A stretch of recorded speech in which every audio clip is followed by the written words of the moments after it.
Welcome. My name is Saul Becker. I'm the new Deputy Vice-Chancellor here at the University of Sussex, and it's a great pleasure to have the opportunity to not only welcome you to this evening's event, but also to provide, if you like, the introduction to it. I'm particularly delighted that we're able to this evening share conversation and thoughts and ideas around the whole issue of troubling Muslim youth identities, the issues around nation, religion and gender. And it's a particular pleasure for me as a new Deputy Vice-Chancellor to be able to be here, because when I was at the University of Birmingham, before I came here, I was responsible for what we call the Birmingham Muslims Project, which was a development project we were doing with the city's Muslim communities, but also the local MPs, about trying to if you like, portray much more positive narratives about the Muslim community's contributions to the life of Birmingham, to its industry, its business, its culture, its art, its entrepreneurialism, its youth contributions, and many other facets of life. And then I was involved in the Citizens UK Commission on Islam and public life. And so I've got a particular interest in many of the issues that are being discussed tonight. And actually I've said to Mairead that I was really excited to be here, because it's really important, I think, that we have these kind of opportunities and spaces to share these kinds of ideas and hear from people who've done critically important work on these subjects. The leadership, if you like, for this particular piece of work has come from the Centre for International Education here at the university, and colleagues are very much associated with that centre, but also associated with the whole contribution that this university makes to development studies. As many of you will know, Sussex is ranked #1 in the world for development studies. So, without further ado, welcome. I hope that you will find tonight stimulating. I hope you will feel that you can contribute to the conversations and discussions. If you want to tweet, and some of you maybe Twitter us or tweet us, the hashtag that we are using this evening is #Muslim Youth Identities, all in one word, not a short hashtag, but one that will get you to the right place. So please, if you want to tweet, do use that hashtag. So welcome again, and let me hand over to Jordan, who is going to introduce himself, but also introduce our speakers. Thank you very much indeed.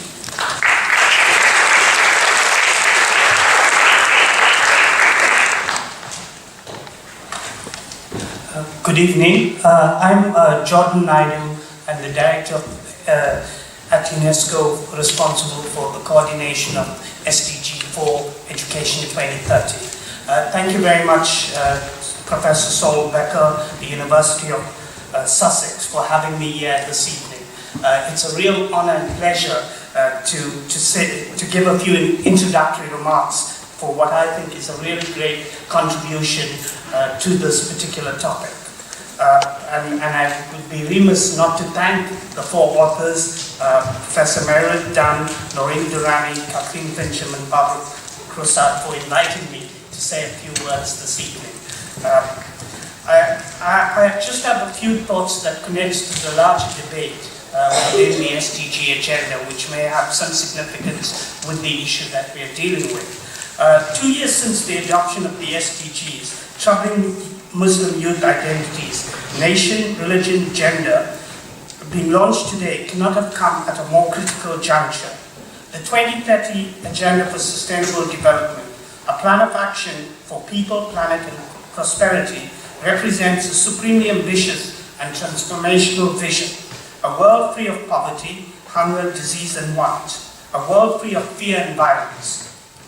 A world with equitable and universal access to quality education at all levels, to health, care and social protection. A world in which every child grows up free from violence and exploitation, where there is intercultural understanding, tolerance, mutual respect and an ethic of global citizenship and shared responsibility. At UNESCO, as part of the work I do, we've been responsible for coordinating consultations globally in different regions of the world, as well as in countries, on taking forward this agenda. These consultations in all regions of the world in the past 2 years have demonstrated a real commitment to this vision and have actually resulted in some effective mechanisms, structures, and processes to support the implementation of this agenda. However, there have also surfaced some key challenges, including a wave of ill-formed assumptions, not least in relation to SDG 4, in particular around the role of education with regard to global citizenship, peace building, and preventing violent extremism. Not surprisingly, given the heightened fears associated with the increasing acts of violence globally, there has been an increased focus on preventing violent extremism, initially evaluated primarily from a military and security lens, and more recently with a focus on underlying causes. UNESCO's own approach to preventing violent extremism and global citizenship emphasizes the necessity to support education, skills development, and employment facilitation, and to invest in programs that promote global citizenship and provide primary through tertiary education, including technical and vocational education. While a more comprehensive approach to violent extremism is most welcome, there are major shortcomings in the current discourse, an approach that is built on narrow attempts to try to predict vulnerability to radicalism and extreme violence. The policy dialogue and response that we see currently fails to recognize that there is no single trajectory to violent extremism, and appears to be framed by a combination of flawed assumptions about the individual and community, often ignoring the role differing contexts themselves play in generating and supporting violence. Troubling Muslim youth identities, nation, religion, gender, that challenges universalized and homogeneous constructions of Muslim youth is a most welcome antidote to a limited and counterproductive discourse that has tended to focus on groups, for example, Muslim youth or Somalis, and so on, and on their religious affiliation as a driver of extremist violence. By investigating the diverse ways in which Muslim youth, in the words of the authors, produce, articulate, and perform their identities within the local context of their everyday lives, in 4 contrasting national contexts: Pakistan, Senegal, Nigeria, and Lebanon, and in 3 different geopolitical settings, the authors challenge current analyses and policy responses that have tended to oversimplify and conflate a range of issues, motivations, and historically specific contexts into a single interpretation for violent extremism.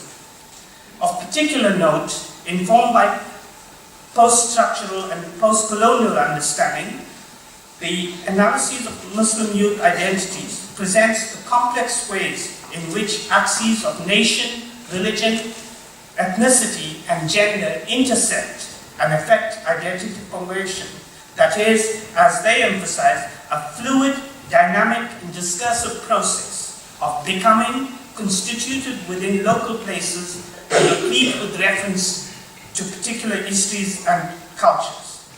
In contrast, the dominant discourse has tended to focus on Muslim youth's religious affiliation as a singular explanation, assuming that religion and the nature of such affiliation is homogeneous. Troubling Muslim youth identities, with its acute analysis and the diversity of country cases, calls for a different understanding of development and a more comprehensive approach to global citizenship and attempts to prevent extreme violence through education that challenges our understanding of identity formation and of understandings of gender within development, and the more general discourses that dominate today within education and development. Thank you.